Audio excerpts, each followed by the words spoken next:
Duraan dursee viidiyoo kana dhageeffannee walitti haa deebinu.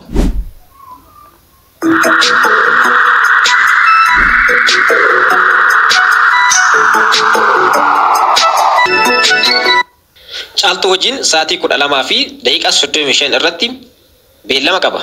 Akkuma viidiyoo kana irratti argitanitti jechuudha akkaataa ittiin proogiraama keessa yookaan immoo karoora keessan adjust ittiin gochuu dandeessan viidiyoo kana keessatti ni ilaalla.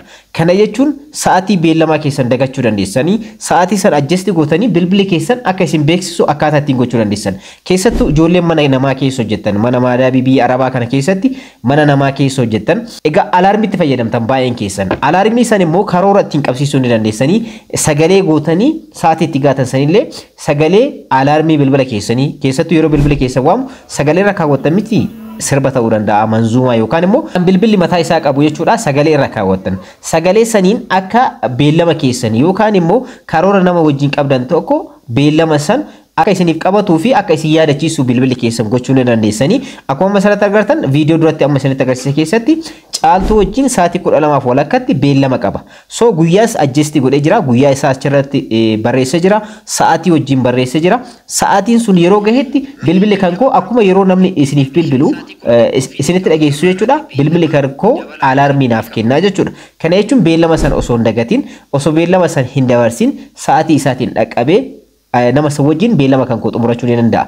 Kana qofas miti yeroo sa'aatii hojii keessanii namoonni tokko guyyaa xiqqoo isii raftanii ergasii immoo gara hojiitti seentanii sa'aatiin biiroodhaa isin dhaqqabuu danda'a.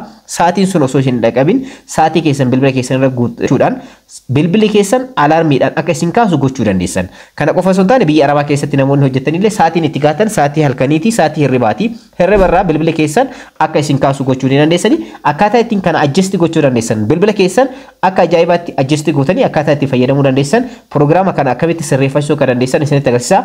Inni kun alaarmii irraa garaagarummaa qaba. Alaarmii jechuun akka isin kaasuudha alaarmii kan itti fayyadamtan. Isa kana garuu proogiraama itti qabsiifattan fakkeenyaaf kan torbaan tokko illee ta'uu danda'a. Kan ji'a tokko booda proogiraama qabaachuu dandeessan karoora nama wajjin walgahii qabaachuu dandeessan guyyaa san guutuudhaan sa'aatii wajjin akka isin yaadachiisu bilbilli keessan gochuu dandeessanii kana wanta baay'eedhaaf itti fayyadamuu dandeessanii isin akka isinitti toletti itti fayyadamaadha. Angaruu akkaataa ittiin karoora keessan adjust ittiin gochuu dandeessan bilbila keessan qofatti fayyadamtanii isinitti agarsiisa. Kanaaf kan isin barbaachisu appilikeeshina tokko appilikeeshina kana Play Store irraa ni buufattanii Play Store irraallee dhabuu dandeessanii so akkaataa ittiin buufattan salphumatti isinitti agarsiisa. Appilikeeshina kana erga buufattanii booda immoo booda irratti akkamitti karoora keessan yookaan immoo alaarmii keessan sirreeffachuu kan dandeessan karoora keessan akkamitti sa'aatii wajjin guyyaa wajjin ji'a wajjin waggaa wajjin akkaataa ittiin adjust gootanii sa'aatiin sun yeroo gahetti bilbili keessan akka isin beeksisu akkamitti gochuu dandeessan amma wajjin ilaalla hanga dhumaatti nafaana turaadha. Nageenya sin daganne assalamu alaikum warahmatullahi wabarakatuh. Ashama harka fuunee akkam jirtan dhaggeeffattoonni YouTube channel Soof Maraabbi bakka jirtanitti nageenyi kan koo kan jaalalaa fi kan kabajaa sin haadha qabachaa viidiyoo har'aa keessatti akkaataa ittiin proogiraama keessan bilbila keessan irratti adjust gochuu akka dandeessan isinitti agarsiisa. Baay'een keessan bilbila itti fayyadama yoo beektan wantoota bal'aadhaaf itti fayyadamuu dandeessanii egaa yeroo yeroodhaan appilikeeshinoota akkanaa kana qabadhee kan isiniif dhufu ta'a jechuudha. Har'a immoo akkaataa ittiin karoora keessan bilbila keessan irratti adjust gootanii yookaan immoo sirreeffatanii bilbilli keessan sa'aatiin sun osoo yeroo gahetti akka isin beeksisu akka isiniif beeksisu akkamitti gochuu akka dandeessan ni ilaalla hanga dhumaatti nafaana turaadha.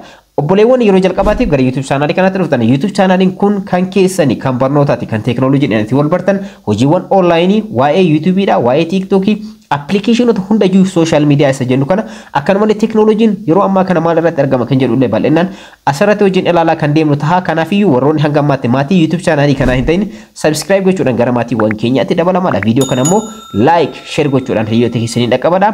Daa'e gara barnootichaatti. Egaa duraan dursitanii appilikeeshina kana gara bilbila keessanitti buufachuu qabdanii akkamitti buufachuu akka dandeessanii fi eessaa akka argattan gara dhumaarratti isinitti agarsiisa. Appilikeeshinni kun isa kanadha jechuudha. Remind me jedha.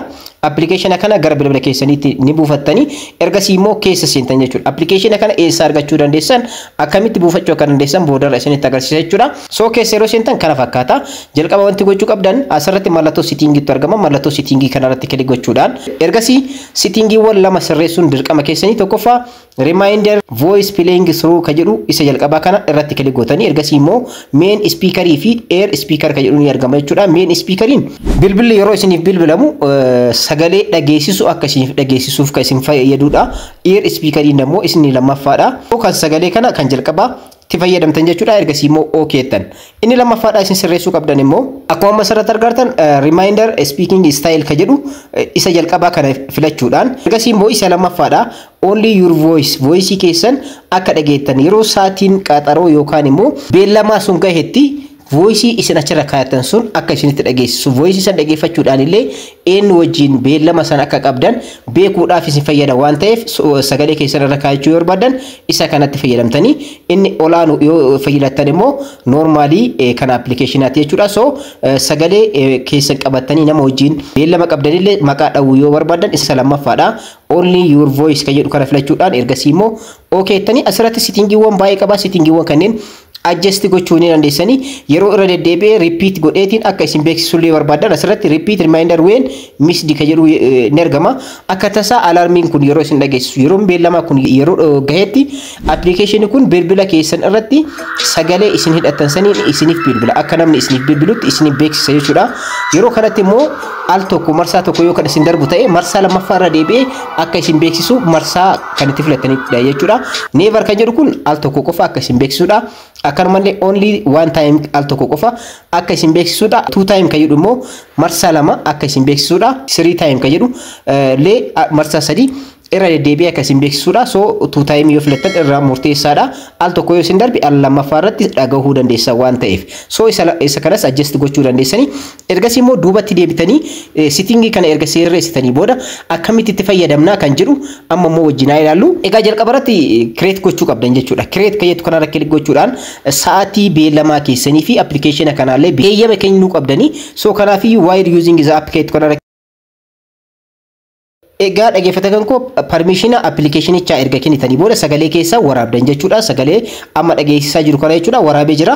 Sagalee kana asirratti dhageeffachuudhaan yoo dogongortan immoo irra deebitanii asirratti mallattoon diileetiin argamti. Diileet gootanii egaa sagalee kana jijjiirachuu dandeessan beellama eenyu wajjin akka qabdan asirratti dhageeffachuu dandeessanii mee haa dhageeffannu.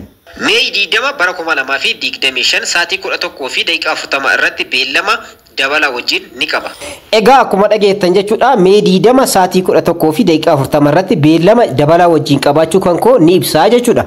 Isin alarmii ta'uu danda'a yeroo hojii keessanii galgala fa'aa ganama irratti yeroodhaan akka isin kaasu halkan yeroodhaan akka isin kaasu application kun yoo barbaadan asirratti adjust qofa gochuudha. Sagaleellee waraabuu dhabuullee dhiisuullee dandeessanii kun mirga keessanii garuu nama waliin beellama qabdanillee akka hin daganneef isin fayyada waan ta'eef asirra adjust gochuu dandeessanii. Ergasii immoo guyyaadha kan adjust gootan guyyaadha jechuudha. Sa'aatiin sun yeroo gahetti akka isin beeksisuuf guyyaa asirratti adjust gootanii akkuma asirratti argartan guyyaa asirratti adjust gochuu dandeessan jechuudha. Guyyaa barbaadanitti akka isin waamu guyyaa har'aa yoo ta'e guyyaa today jettanii sa'aatii asirratti ni filattanii fi sekendii ni filattanii fi guyyaa immoo halkan kan jedhullee asirratti ni filattaniif jechuudha.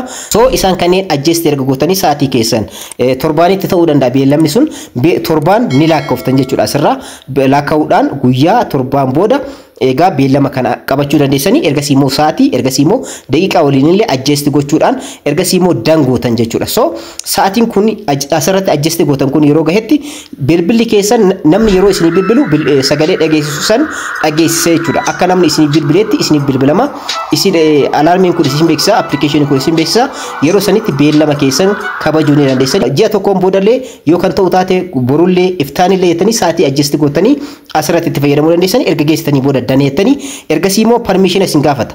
Permission kana alloo kayeetu kanarra kilik gochuudhaan permission kennuu fi qabdan jechuudha application kana. Ergasii immoo alloo permission si kayeetu ni argamti ishee irratti kilik gochuudhaan permission kennitaniif jechuudha. Ergasii immoo ammas of duubatti yeroo deebitan alloo kayeetu kana akka si yaadachiisu yeroo sa'aatiin sun gahetti notificationiidhaan alloo yetan jechuudha. So egaa akkuma asirratti argartan sa'aatii asirratti adjust godhee jira. Guyyaan asirratti argama.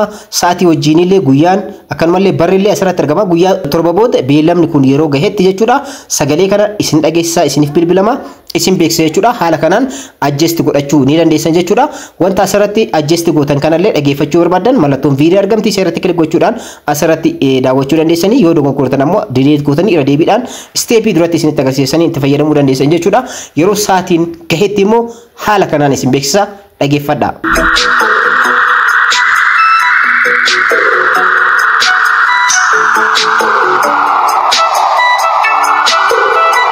Egaa application kana akkamitti itti fayyadamuu akka dandeessan erga isinitti agarsiisee booda immoo amma immoo maalidha application kana eessa argachuu dandeenya jechuu dandeessanii application kana kan argattan Play Store irraa yookaan immoo App Store irra deemtanii argachuu dandeessanii warroonni Android itti fayyadamtan Play Store irra warroonni immoo iPhone itti fayyadamtan immoo App Store irra erga seentanii booda bakka search bar kanarratti kilik gochuudhaan remind jettanii barreessitanii egaa bifa salphaa screen irratti isiniif barreesse kanaan remind me jettanii ni barreessitanii ergasii isa jalqaba kanarratti kilik gootan ergasii immoo applicationota baay'eetu isinii dhufa jechuudha. So isa kana keessa isa kanaadha remind me ka jedhu kana install gootanii egaa application kana hangammaatti nama 1000 oltu buufatee itti fayyadamaatiin jira.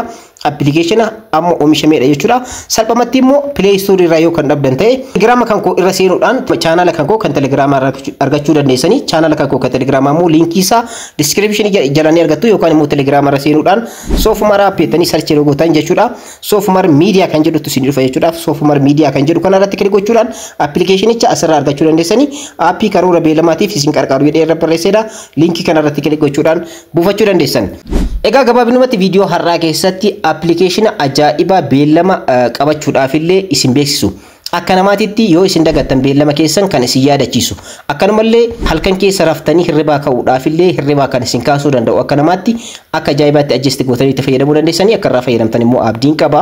Yeroo biraa application biraa qabadhee isin dhufa yeroo biraa barnoota biraatiin wal agarra hanga sitti nagaa naa turaa isiniin jecha warroonni YouTube channel kanaa faaraa taatan subscribe like share gochuu hin irraanfatinaa. Yeroo biraa barnoota biraatiin walitti deebina. Horaa bulaa.